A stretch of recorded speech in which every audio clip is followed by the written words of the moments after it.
안녕하십니까. 동의대학교 조선해양공학과 군함국입니다. 자, 오늘은 조선기사 기출문제풀이 짤강의 선박의장 및 구조역학 교과목에 대해서 문제를 풀어보도록 할게요. 그 중에서도 선박의장, 또 그 중에서도 거주구 및 공기조화 시스템 이 분야에 대해서 집중적으로 문제를 풀어보도록 하겠습니다. 자, 거주 설비는 국제협약보다는 선박에 등록된 국가의 국내법에 의하여 규정되는데 다음 중 선원실 거주설비로 규정하는 항목이 아닌 것, 그러니까 어떤 것을 규정하고 있는지에 대해서 이야기를 해봅시다. 자, 침대의 길이겠죠. 침대의 길이, 침대의 너비, 바닥과 천장 사이의 높이.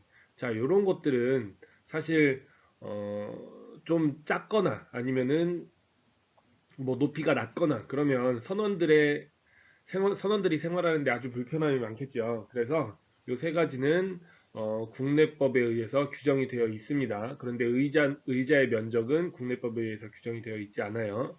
답은 2번입니다. 기관실과 같이 대량의 환기가 필요한 곳에 사용하는 통풍통은 말 그대로 통풍을 하려면 이렇게 공기가 드나들 수 있는 통로가 필요하죠.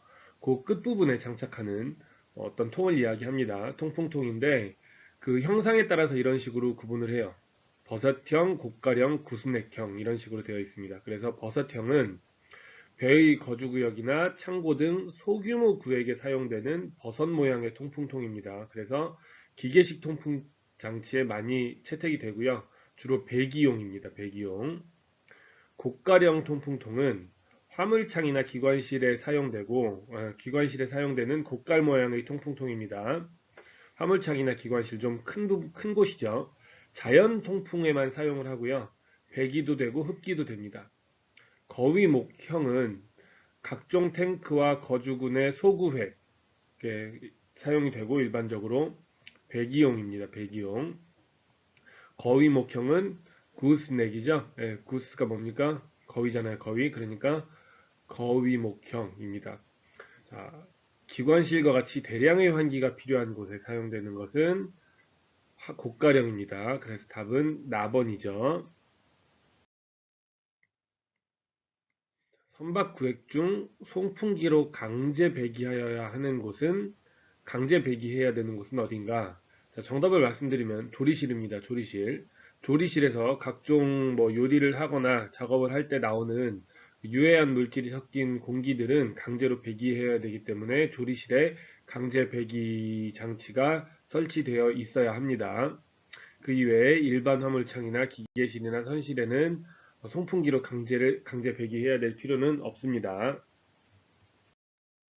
다음 선박 통풍통의 모양에 따른 종류가 아닌 것은 보세요. 버섯형, 곡갈형, 거위목형 전부 어떻게 생겼는지 대략적으로 감이 올 정도로 모양을 정확하게 명시를 하고 있죠. 덕트형 통풍통이라고 하는데 덕트는 일반적으로 그냥 어, 공기가 지나가는 이런 긴 배관들을 덕트라고 많이 합니다. 예. 그래서 답은 1번입니다. 선박 기관실 등 대량의 환기를 필요로 하는 장소에 적합한 통풍통. 여기까지만 읽어도 딱 답이 나오죠. 조금 전에 고깔형이라고 이야기했었습니다. 그렇죠? 보통 두 개가 한 조로 되어 있으며 방향의 변화에 의하여 급기 또는 배기의 어느 것에도 사용할 수 있는 것은 고깔형이라고 이야기했었습니다. 선박의 통풍통 종류가 아닌 것은 머시룸, 구스넥, 카울헤드 이게 고깔형입니다. 이게 고깔형. 예. 자, 세 개 다 선박의 통풍통이죠. 로터리 베이는 펌프의 한 종류입니다. 그러니까 답은 4번입니다. 자, 다음과 같은 조건에 가장 적합한 통풍통은 통풍통의 면적이 과대하다. 설치 높이가 낮아야 하며 실내에서 개폐 조작을 할 수 있어야 한다. 필요에 따라 천창을 대신할 수 있어야 한다. 이 특징은 버섯형 통풍통의 특성을 이야기하는 것입니다. 이것은 암기하는 게 좋을 것 같습니다. 배의 공기조화 장치 중 공기의 유동을 원활하게 하기 위한 장치가 아닌 것은 자, 디퓨저, 에어 가이드, 인덕션 유닛이라는 게 있습니다. 디퓨저는 이렇게 생긴 걸 디퓨저라고 해요. 그래서 여기서 공기가 이렇게 불어 나오죠, 보통. 그래서 공기가 사방으로 잘 퍼질 수 있도록 이런 식으로 디자인이 되어 있습니다. 에어 가이드는 이렇게 생긴 걸 통칭해서 실린 디퓨저까지 포함해서 이런 식으로 되어 있는 걸 모두 에어 가이드라고 하는데, 이것도 마찬가지로 공기의 흐름을 어느 정도도 제어를 해줄 수 있겠죠. 인덕션 유닛은 여러분들 건물에 많이 봤죠? 공기가 여기서 이렇게 흘러나오지 않습니까? 그렇죠? 여기에 보통 뭐 바람을 내뿜어주는 장비가 여기 있고 따뜻한 바람이나 찬바람이 나올 수 있도록 되어 있습니다. 시몰이 아니고 써멀입니다. 써멀 탱크, 좀 정확하게 읽으면 써멀 탱크라고 하는데, 이 써멀 탱크는 뭐냐면 이 큰 탱크 안에 위쪽은 따뜻한 것, 아래쪽은 차가운 그런 액체 같은 것을 담고 있어서 이게 막혀 있는 건 아니에요.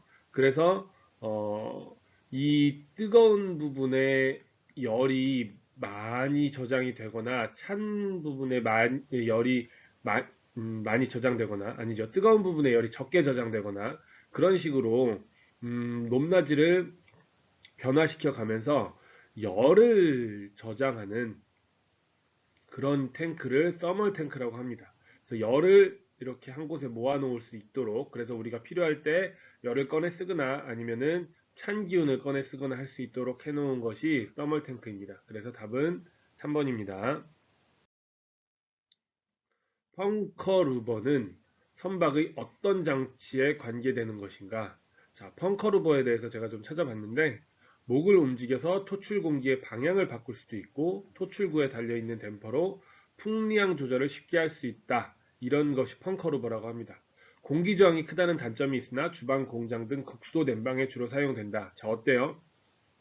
바로 통풍 장치에 관련된 것이죠. 하역 장치도 아니고 조타 장치도 아니고 개선 장치도 아닙니다. 예, 통풍 장치에 관련된 것입니다. 다음 중 기관의 구동에 의해 발생하는 열을 방출하고 구동에 소요되는 급기 등을 위한 주된 시스템은 보십시오. 여기 보면은 하우저 와인딩, 그 다음에 파워 서플라이, 파이어 파이팅 전부 다 관련 없죠, 그쵸? 벤틸레이션 시스템이 바로 배기 급기 시스템입니다. 열을 방출하고 구동에 소요되는 급기 등을 위한 것, 벤틸레이션 환기 시스템이죠. 답은 4번입니다. 다음 중 압축 공기 또는 압력수의 분사에 의해서 일어나는 진공작용을 이용하여 빌지가 뭐라고 했습니다. 빌지가 뭐라고 했습니까? 각종 오폐수, 선박에서 발생하는 각종 오폐수라고 했죠. 물론 모든 오폐수를 의미하는 것은 아니지만요. 흡입 배출하는 기구는 자, 이렇게 생긴 게 있습니다. 이렇게 생긴 게 있어요. 이걸 이덕터라고 하는데요. 이거의 작동 원리가 뭐냐면 여기로 압축 공기 혹은 압력수를 쫙 쏴 넣습니다. 그럼 내부는 이렇게 되어 있습니다. 그래서 여기로, 지금 여기는 위에서 공급이 되게 되어 있는데 여기는 밑으로 지금 구멍이 되어 있죠. 이렇게 해서 여기로 압력수가 이런 식으로 쭉 분사가 되면 이쪽에 압력이 낮아지면서 이쪽으로부터 공기나 유체를 빨아들이게 됩니다. 그래서 이쪽으로 공기나 유체가 빨아들여져서 이쪽으로 나가게 되는 그런 작동 원리를 가진 것을 이덕터라고 합니다. 즉 압축 공기 또는 압력수의 분사에 의해서 일어나는 진공작용을 이용해서 무엇인가를 유체를 흡입하고 배출하는 그런 기구입니다. 선박 내 바닥의 남은 일부의 청수, 기름, 찌꺼기 등을 배출시키는 용도로 사용이 되고요. 작동 원리는 조금 전에 설명드렸죠. 구동부를 통해 공급되는 구동 유체가 노즐을 통과하면서 고속으로 분출됨으로써 노즐의 출구부, 여기 노즐의 출구부에 부합이 형성됨에 따라 흡입 라인을 통해 유체가 흡입되는 것입니다. 그리고 이쪽으로 유체가 배출이 되겠죠. 이 내부에는 어떠한 장비도 없죠. 지금 보면 그냥 통입니다. 통. 그렇죠. 이 내부에 뭔가 움직이는, 적극적으로 본인이 알아서 움직이는 그런 장비들이 하나도 없지 않습니까? 심지어 뭐 힌지가 달려서 유체에 의해서 열고 닫히는 그런 시스템도 없고 아무것도 없어요. 그래서 유지보수가 필요 없다는 장점이 있습니다. 답은 이덕터 1번입니다. 그래서 오늘 짤강은 여기까지 하도록 하겠습니다. 고맙습니다.